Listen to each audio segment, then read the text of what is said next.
we love music, don't we? I mean, music is just all around us. And you know what? Music brings back so many amazing memories. Like that time that you were going to ask that girl out, or that time you had that awesome party with all those friends of yours. And you know, your music tastes, they change constantly. As you get older, you're introduced to more music.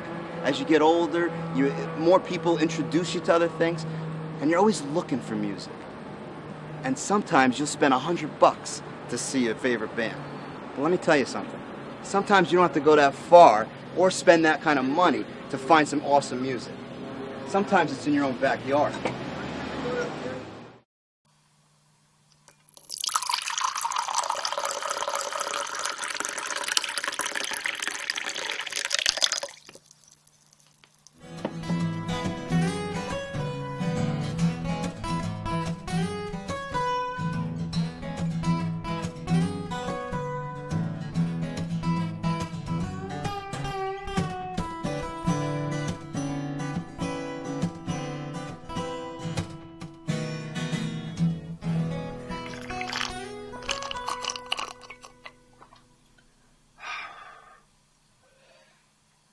Hey, Danny Curcio here at Rockn Joe's in Caldwell. Got a great treat for you guys tonight. We have with us members from Stephanie White and the Philth Harmonic. And that's Philth with a PH, folks. Now, they're going to play an amazing set for us, but before that, I want to get familiar and get to know them. So let's do that now. Hey. Hey, Stephanie. Nice to meet you. I'm Dan. How goes it? Robbie. How's Robbie. everything? Dan, nice to meet you. Fantastic. So, what I gather from the Philth, right? PH, Phil. Right. Keeping it dirty. Perfect. Dirty Jersey, right? Right. Dirty Jersey. Is that you guys are a much bigger band than what you're going to be playing tonight. Sort of, Actually, yeah. we're pretty big tonight. You are big tonight. We're going to be So what are we five getting? tonight. We're going to be five tonight. At our largest, we're 8. We grow to 8. We're missing our 3-piece horn section. Yes. 3-piece horns. So you have that kind of, I don't know, what, ska kind of brassy kind of Soul flavor? rock. Soul. Oh, Yep. Fantastic. Yep. Okay. Accurate. How many guys? You said 8? We're from 8 total, between 6 yeah. and 8, depending on the show. That's a big band, I'll tell you. What kind of instruments besides? We got a trumpet, trombone, sax, keyboard player, a guitarist. I play drums when we do big band shows. Tonight I'm going to be playing keyboard and guitar. And we've got a percussionist, Dave DeRiso, is playing with us. Okay. So no big drums tonight? No big drums tonight.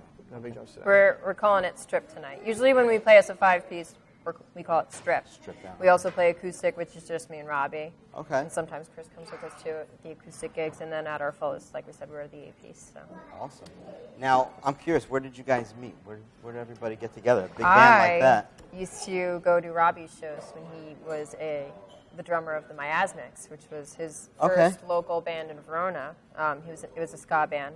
Yep. And they played all around the area. Many and years I was ago? a big fan of theirs. They played for 10 years. 8. Yeah, just I Really? think 10. Yeah. Okay.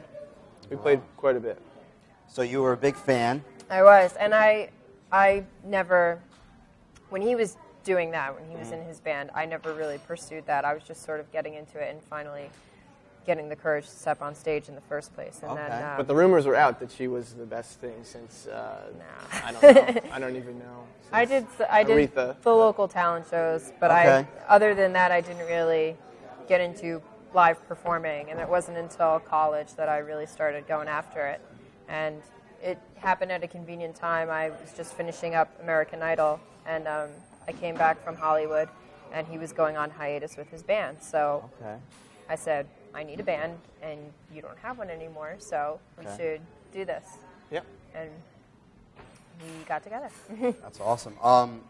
You just mentioned American Idol.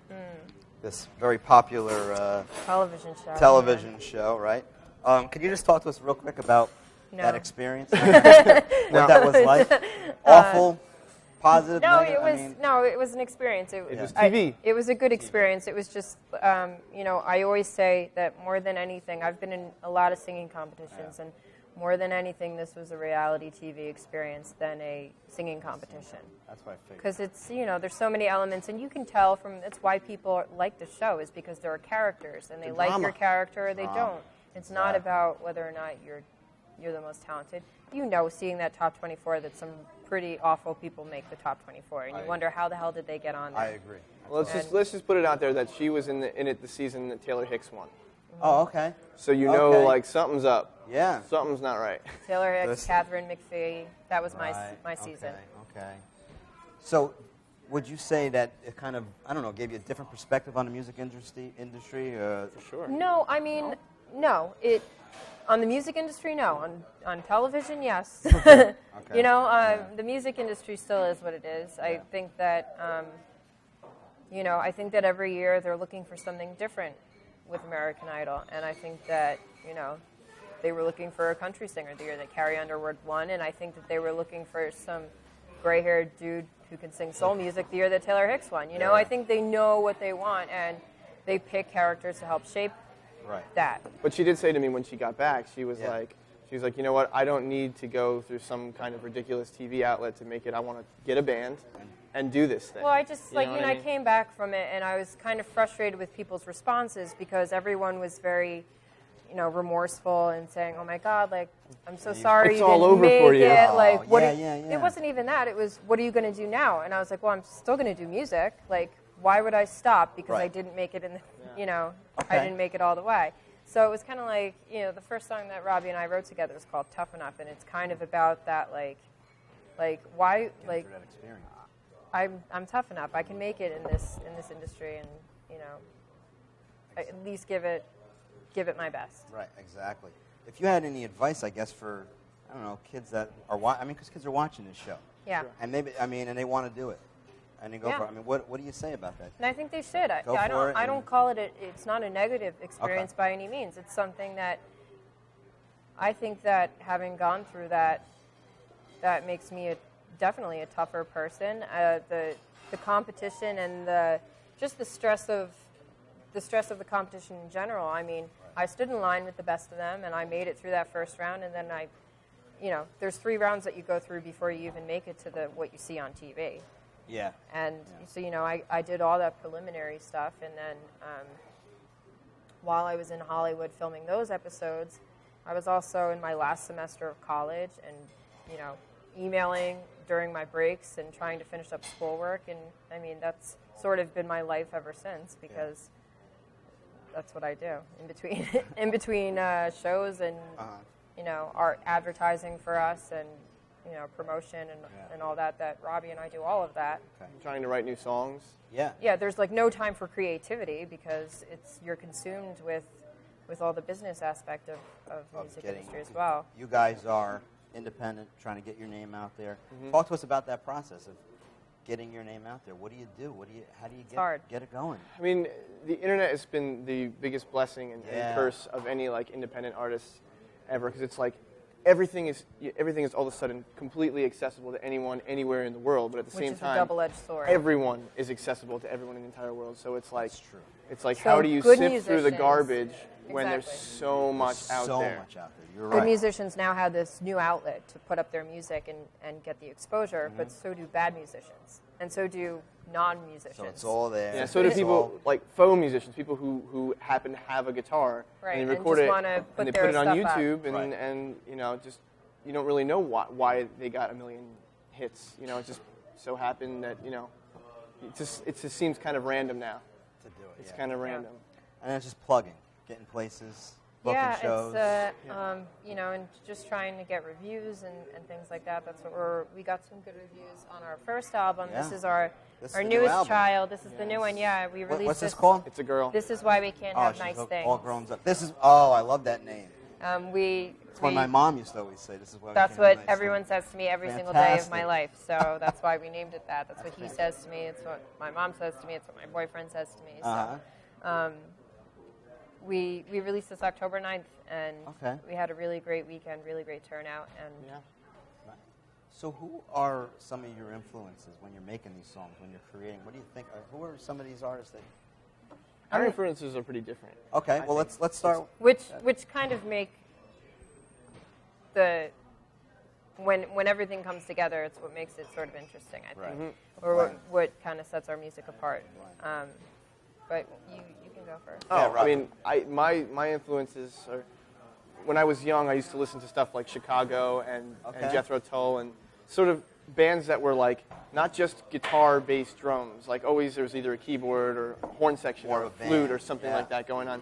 And so as I grew into becoming a musician, you know, Dave Matthews Band and Real Big Fish, like bands that were just kind of a little bit different than just that run-of-the-mill rock band that made me kind of like bored. I was just bored with that kind of stuff. So from my first band, I had a saxophone player and I was always making horn arrangements and I always got into that arranging stuff. So for me, it was always about that big sound. And then once I got to work with her, it's been, you know, oh wow, now I'm starting to think about a vocalist. So things for me are changing. So I've been listening. The things I'm listening to lately are more like Jason Mraz and even Faith Hill, like stuff like, you know, stuff like more that. More that vocal. Okay, awesome. And for me, I mean, I grew up sort of listening to the big bands, and I guess my grandmother sort of got me into like the Glenn Miller, and my mom's influences, Linda Ronstadt and Barbra Streisand, and I always listened to good vocalists. I mean, I feel like little kids were always listening to like children's music, you know, they have like children's CDs, and I was never exposed to that. I was never like Kids Bops. I didn't listen to that. I was listening to literal records on the record player. I was the only 5-year-old who knew how to play a record. And you know, that's what I was digging into the collection. Sam Cooke is one of my greatest influences. And just there's that soul. There's that soul you're talking about. He's my man. Wow. She'd marry him if he was alive. I would marry him in a heartbeat. Fantastic. But yeah, so my influences range too, though. I mean, I like rock bands. I like Aerosmith. I like, you know, I love Zeppelin. I'm going to see Skynyrd Are you? Next weekend. I love them. No, you're not a fan. Not a fan. I don't care. Not a fan. I don't care either. They're awesome. Anyway, so I will have fun. I'm sure you will. And but I also like the big singers, you know, like Barbra Streisand, like Celine Dion, like Mariah Carey, like Whitney Houston, like Christina Aguilera. I mean, there's something to be said for them. Beyonce's she's a little fine. She can dance. She can dance. She can sing too. But all the single ladies. All the single ladies. Perfect. Oh, I guess it's his hand, right? Yeah, it is. It's that whole thing. I don't have the. But yeah. Little fun fantasy question. If you guys could tour with any band, if you could pick your choice of band or artist, if you could do I think a tour, it's Jason who would Mraz. you tour with? Nice, Jason both Mraz. of you. Yeah, because we both too. love him. Yeah. Fun. He's got like, it's almost like a hip hop kind of acoustic kind of thing going, right? He's our mutual love. Yeah. He's the best thing going right now, I think, in terms of musically, vocally. You will not see a better live performance. Okay. Yeah. Right I definitely want to see him. Really? I mean, like, his vocals are flawless. Yeah? Flawless. And his guitar playing is, like, not shabby. Everybody always thinks, you know, look, these like singer-songwriter guys, they just strum. Yeah. But he's not like that. He seems like a fun guy. Yeah. So if to tour with him would be like the ideal thing, right? Especially because he's got a horn section going now on his new tour, and so maybe we could borrow. We could borrow them, and things like that. He could borrow ours, whatever. Yeah. Nice. You know, I could see that happening. That's the plan. Set it up. We start at local access TV, and then we'll move on to Jason Mraz. I mean, you know. Just real quick about your songs. I'm really curious. You said you were writing them together. Talk to me about that process. Like, how does that go? Yeah. I've always wondered about writing songs, because, I mean, I think it's a gift to be able to put words to music. I mean, it's something that I don't have. You know, I could. We function in a few different ways. Okay, talk to me about that. However it needs to happen. However the song needs. Robbie's been writing forever, obviously. Okay. You know, and that was something that I had a hard time getting into. So you'll notice that on our first album, there were maybe 2 songs that I wrote by myself, and the rest were pretty much him. There were a few that I made contributions to, or you know, that we wrote together, like Tough Enough. But you know, Robbie is always constantly writing. I function in a different way, where I write emotionally. So if something's happened and I need to write about it, then I write about it. Okay. But then we also, so you know, he writes, I write, and then sometimes he'll write music and not have any ideas for melody or lyrics, and he'll hand that over to me, and I'll listen to it, and I'll think of something, and we'll put that together. Like on our new album, Blissful Ignorance is an example of that. Then there's also ones that we collaborate on together, like Fill Your Head. Yeah. We wrote lyrics and melody and music that music together. I wrote, a lot of that music I wrote literally like almost 6 years ago. That was something that he wrote for the Miasmics, and he was like, they never wanted to use this, so let's do something with it. And I was like, this is the most badass thing I ever wrote. Let's play it. Okay. You know? And so, I mean, you really worked out a nice partnership. Yeah. It's the best. That's awesome, and I can't wait to see you guys in action. I've checked out some of your stuff, and I dig the music. I think your voice is fantastic. We'll have to give you a CD to take with you. Yeah. You only got about a minute left. I want to do a little fun thing I like to do with the bands. Sure. Just trying to, I call it the rapid fire. I'm going to name 2 things. We've done this before. You've probably done it before. You guys just tell me what you think are better, Elvis or Sinatra? Elvis. Sinatra. Ooh, all right. I mean Jersey. I like Sinatra. Jewel or Sheryl Crow? Jewel. Neither. No dice, huh? Okay. I like Jewel for a few. Yeah. Alicia Keys, Mary J. Blige. Alicia Keys. Ooh. That's a choice. There's a choice there. You can't do that to me, Mary J. Taking the Queen. All right, Mary J. Etta James, Aretha Franklin. Etta James. Ah! Oh, I'm stumping this one right Stop it. You're really hurting me. She's easy to stump. Uh-oh. You're really hurting me. I'm going to say Aretha. Go with Aretha. I mean, she's opera or country? Opera. Country. Okay. For me, it's the less of 2 evils. Steven Tyler, Robert Plant. Oh! Robert Plant. That's mine. I guess Robert Plant, because I've known him longer. You've known him. Okay. Old Mariah, New Mariah. Old Mariah. All right, perfect. Bon Jovi, Bruce Springsteen. Bruce. All right, local Jovi. We're in a coffee place. Chai tea, mocha latte. Neither. Okay. I want it black. Perfect. That's what I like. Last question in honor of that awful show, or that okay show. Paula Abdul, Ellen DeGeneres. I mean, I just think question mark. It doesn't make sense. Why have neither of them? Neither of them did anything musically. They were just away. So it's a perfect match. Listen, Paula Abdul would have been a great host for So You Think You Can Dance. I agree. Yeah. Or So You Think You've Got Talent. So you think you can, oh, I love it. That would be a good show for her. But neither of them were vocalists. How could you make them judge a vocal competition? I agree. Goofy as anything. No. Folks. Simon Cowell I get because he's been in the industry. He created the Spice Girls. He helped shape many Even careers. Randy Jackson. That dude is like the nastiest bass player ever. And Come on. He produced a lot of albums too, and yeah, he played with old school Mariah. He's got the musical stuff. They've got legit credentials, but these guys, I don't know. And I love Ellen, but she shouldn't be judging that show. I agree with that. No. I don't know who would do better.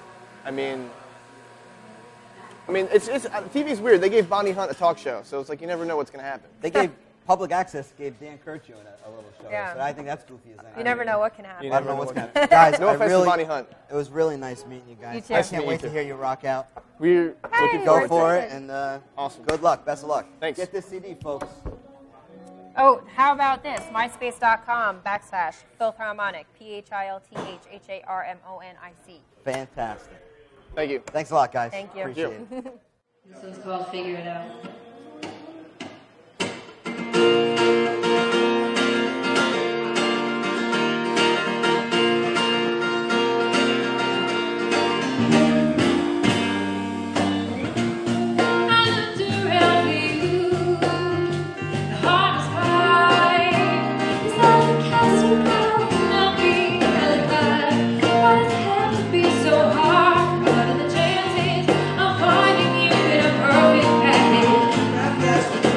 I'll wrap it out.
dribbling down and turning around, getting me all so damn frustrated. It really makes me scared, but I'm pretty sure that my soul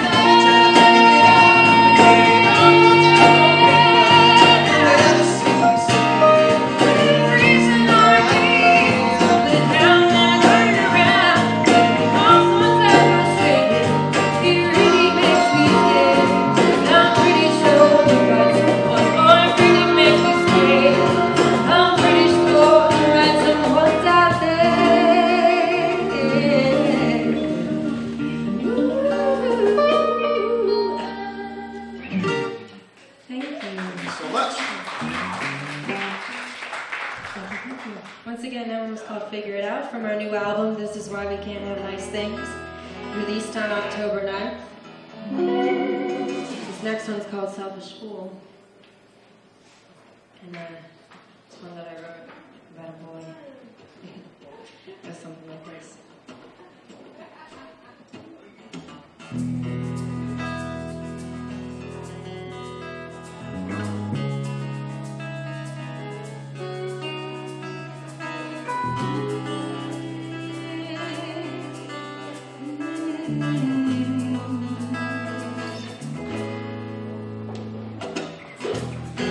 Keep your distance,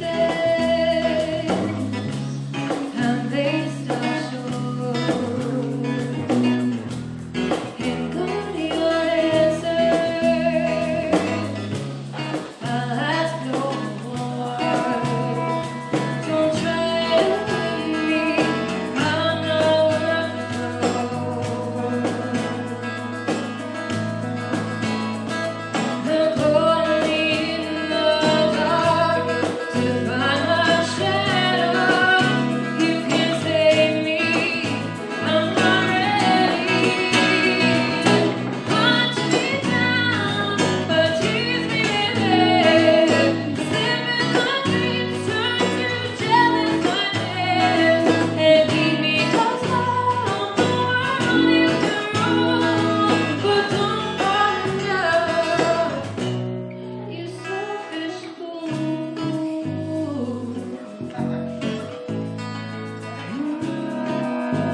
sing aloud about what it means to be alone.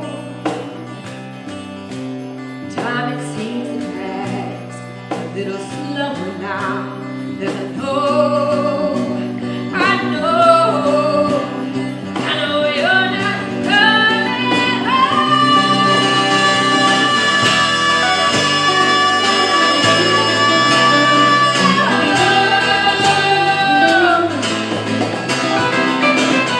You say you love me, but I'm moving. You say you need my love, what you gonna do with